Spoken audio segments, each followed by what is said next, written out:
Police તરીકેની ઓળખ આપીને વ્યક્તિ પાસે રૂપિયાની માંગણી કરતા બે નકલી પોલીસની ધરપકડ કરવામાં આવી છે। સુરતમાંથી બે નકલી પોલીસની ધરપકડ કરવામાં આવી છે, જેમાં સુશીલ તિવારી, અતુલ સેંગરની ધરપકડ કરવામાં આવી છે। પોલીસની ઓળખ આપીને લોકો પાસે પૈસા પડાવતા હતા, તેમાં ખોટા કેસમાં ફસાવી દેવાની ધમકી આપતા હતા, જેમાં વ્યક્તિને શંકા જતા પોલીસમાં ફરિયાદ કરી હતી। તપાસના અંતે પોલીસે બંને આરોપીઓને ઝડપ્યા છે। પોલીસે ફરિયાદના આધારે ગુનો નોંધીને તપાસ હાથ ધરી હતી। તપાસના અંતે બંને નકલી પોલીસને અસલી પોલીસે ઝડપી પાડ્યા।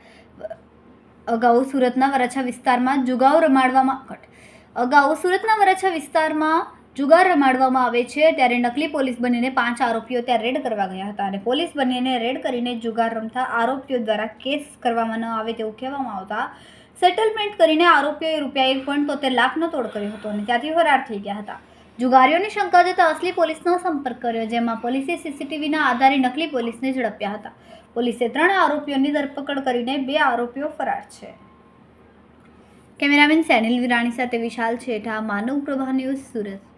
અમારા વિડીયોની નવી અપડેટ મેળવવા માટે સબસ્ક્રાઇબ કરો માનવ પ્રભા ન્યૂઝ ચેનલને, બેલ આઇકન ક્લિક કરો લેટેસ્ટ વિડીયો સૌથી પહેલા મેળવવા માટે।